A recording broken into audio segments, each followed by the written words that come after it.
Boa tarde, bem-vindos ao meu canal. Hoje vamos continuar a leitura do livro O Príncipe, de Nicolau Maquiavel. Meu nome é Felipe. Eu gostaria de convidá-los a subscrever no canal. Se gostar do vídeo, deixe o like. Suporte esse canal com as doações e não esqueça, ative as notificações. Compartilhe esse vídeo com seus amigos.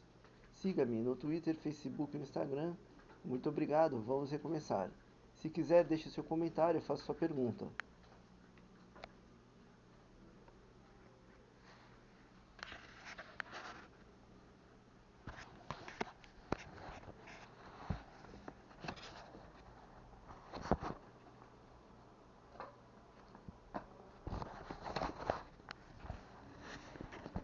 E se, pelo contrário, os venezianos e os florentinos, capitães, não se fizerem pelo e se pelo contrário os venezianos e florentinos ampliaram seu império com estas armas, e seus capitães não se fizeram príncipes, mas ao contrário os defenderam? Respondo que, neste caso, os florentinos foram favorecidos pela sorte, porque dentre os capitães valorosos que poderiam temer, alguns não venceram guerra nenhuma, uns encontraram rivais e outros ainda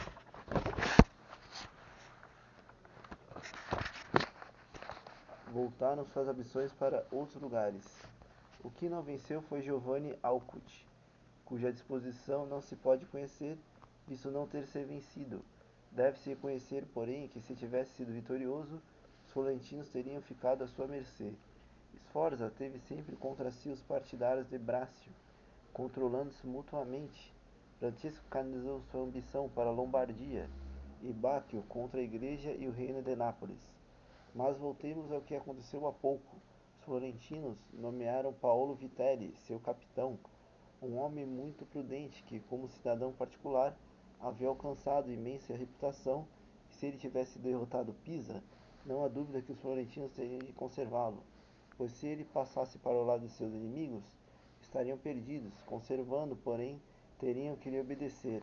Quanto aos venezianos, se examinarmos seus avanços, veremos que portaram seguro e gloriosamente enquanto fizeram a guerra por si próprios, isto é, antes de orientarem seus empreendimentos para a terra firme, quando agiram muito valorosamente com o auxílio dos gentis homens e pela plebe. Porém, quando começaram a combater em terra, perderam essa virtude e seguiram os costumes bélicos da Itália.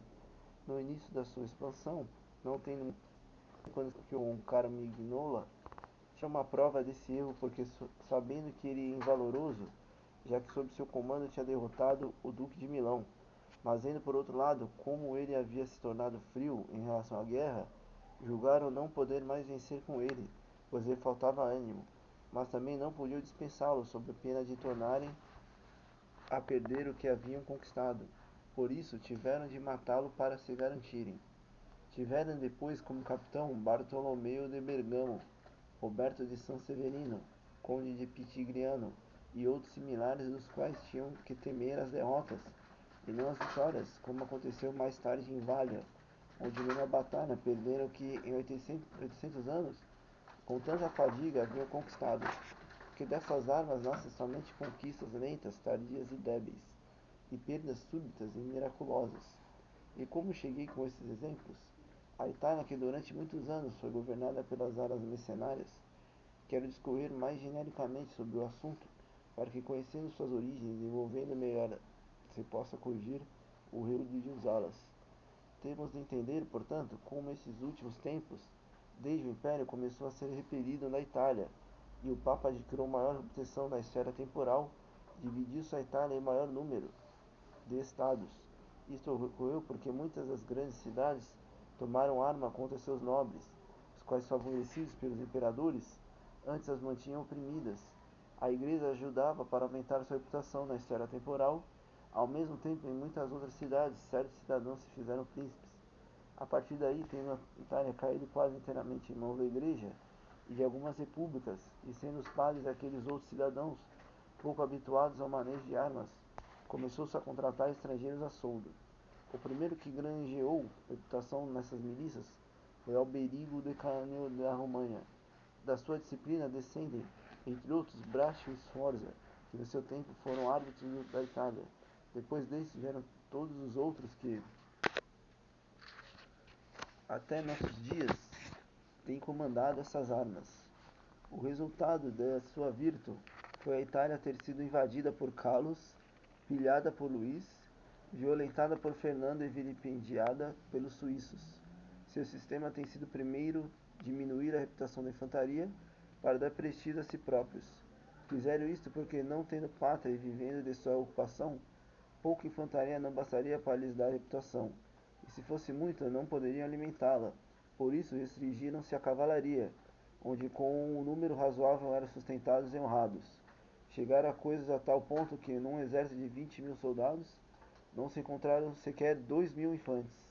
Além disso, usaram todo o engenho para afastar de si a dos soldados a fadiga e o medo, não se matando nos combates, mas fazendo uns aos outros prisioneiros sem resgate. Não atacavam à noite as cidades, assim como os que defendiam as cidades não atacavam os do acampamento. Em torno do acampamento não construíam fossos nem paliçadas, nem batalhavam no inverno. Todas essas coisas estavam incluídas em seus códigos militares e foram concebidas, como foi dito, para escaparem à fadiga e aos perigos. Assim levaram a Itália a ser escravizada e vilipendiada. Dos exércitos auxiliares mistos e próprios. Os exércitos auxiliares, que são outra arma inútil, são as tropas de um poderoso chamados para ter auxiliar e defender. Foi o que fez recentemente o Papa Júlio, que, tendo comprovado na campanha de Ferrara triste desempenho de seus exércitos mercenários, voltou-se para os auxiliares, combinando com Fernando, rei da Espanha, que sua gente e exército fossem ajudá-lo. Esses exércitos podem ser úteis e bons para si mesmos, mas para quem os chama são quase sempre nocivos. Quando perdem, és derrotado junto com eles, e quando vencem, te aprisionam. Embora as antigas histórias estejam repletas de exemplos a este respeito, quero deter-me no caso recente do Papa Júlio II, cuja decisão de lançar por inteiro nas mãos de um forasteiro, pelo desejo de com inteiro conquistar Ferrara, não poderia ser menos recomendável. Bom, vamos parar por aqui, depois continuaremos. Deixe seu like, subscreva no canal, não esqueça, suporte o canal com as doações, compartilhe com seus amigos. Lembre-se, conteúdo diário desse assunto e outros.